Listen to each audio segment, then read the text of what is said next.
Let's talk about the possibility of a soft secession to effectively end Donald Trump's reign and his administration. I'm going to explain to you what that is. It is not states actually seceding from the Union, but maybe first we'll just kind of contextualize it. There's this term national divorce that's often used. It's every few months. It usually is heard from a Republican elected official or like a right wing influencer. And they have this imaginary idea of a red utopia where the red states courageously and powerfully secede from Washington, D.C.'s tyranny. They go out on their own and they make this incredible, flawless, perfect society made up of places like Texas and Mississippi and Louisiana. Okay. You be the judge as to whether that would work or what that would look like. But there's this reality we usually come up against, which is actually seceding from the Union is very difficult. The US Constitution doesn't provide a legal pathway for states to leave the Union. The Civil War and the Supreme Court case, Texas v. White, in 1869, sort of attempted to settle this matter, which is states can't unilaterally secede. Texas can't say, we're out of the United States, and with that declaration alone, be out of the United States. Now, even if they could, even if states unilaterally seceding was a thing, the logistics would be very difficult. Who gets the military bases? Who assumes the national debt or portions thereof? How do you divide up infrastructure? How do you divide up trade routes? What about water rights that flow from one state to another? So there might be individual answers to each of those things, but the bigger story is the secessionists talk about walking away from the United States, but they never deal with how you disentangle the electric grid, the interstate highway system, and so many of these other things. And then you've also got the human side, which is that you would have tens of millions of Americans living in politically opposite states from their own party preference. So like Texas secedes and becomes part of Red America. But what about Austin? The people in Austin certainly would rather be part of the blue America rather than the red America that their state becomes a part of. So then what about population swaps? It's chaos. The point I'm trying to make here is it's complete and total chaos, even if it could be done. But that's what gets us to what is being now referred to as a soft secession. Nobody needs to secede formally. But blue states could just stop paying for everybody else. Now, I'm going to explain it, and the math is very, very brutal. For decades, blue states, many blue states, have been net donors to the federal government. What does this mean? They send in more in federal taxes than they get back in federal spending. For red states, on average, the opposite is true. Red states, on average, are net takers.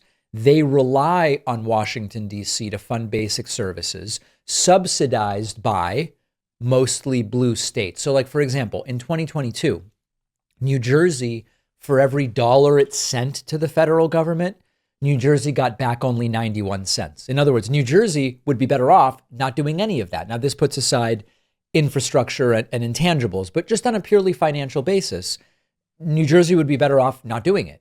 New York got 93 cents for every dollar it sent in.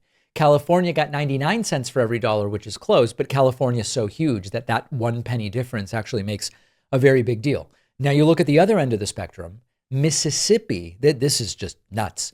Mississippi received $2.53 for every dollar it sent to the federal government.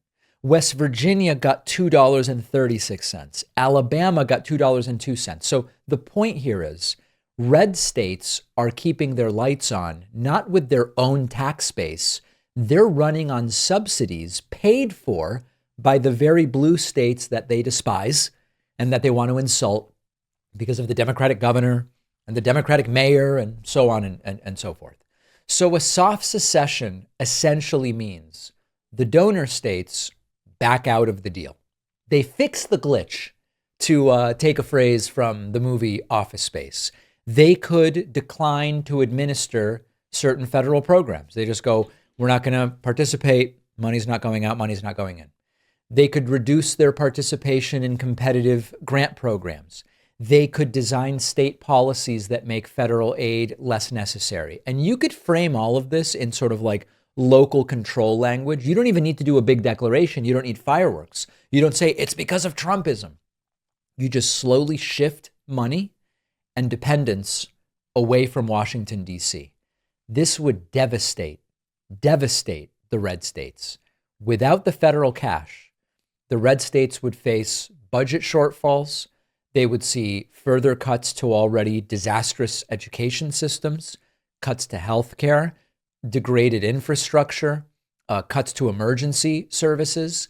And unlike the blue states that have the tax base themselves, they have more diversified economies on average, they would not be able to replace those dollars. And the irony here is a hard to miss one. The states that really loudly yell about freedom from the tyranny of DC are the ones that can't afford that freedom. They don't have the money for it. They don't have the tax base for it.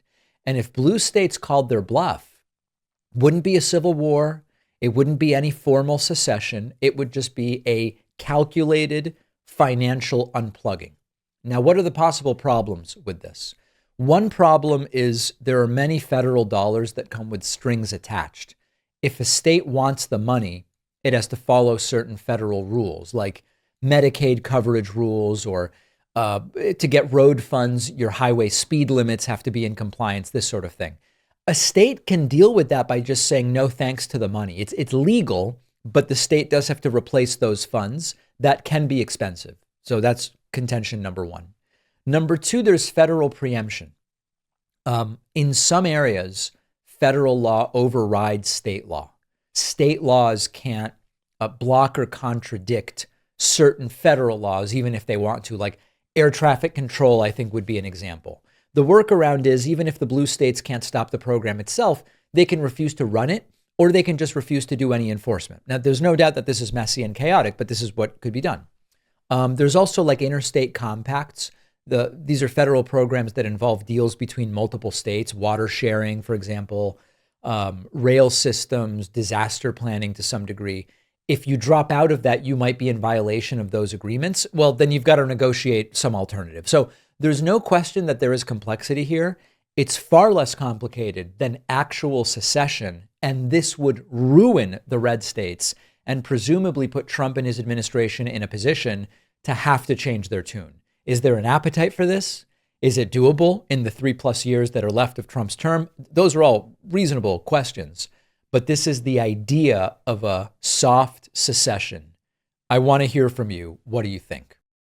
A pending Supreme Court case could strip our Fourth Amendment rights and allow immigration agents to come into our homes for any reason, no probable cause needed, all while Republicans try to twist things so that you think this is all great for America. This should be the biggest story in the US right now, but it's almost impossible to keep up with the millions of moves that Trump is making every single day.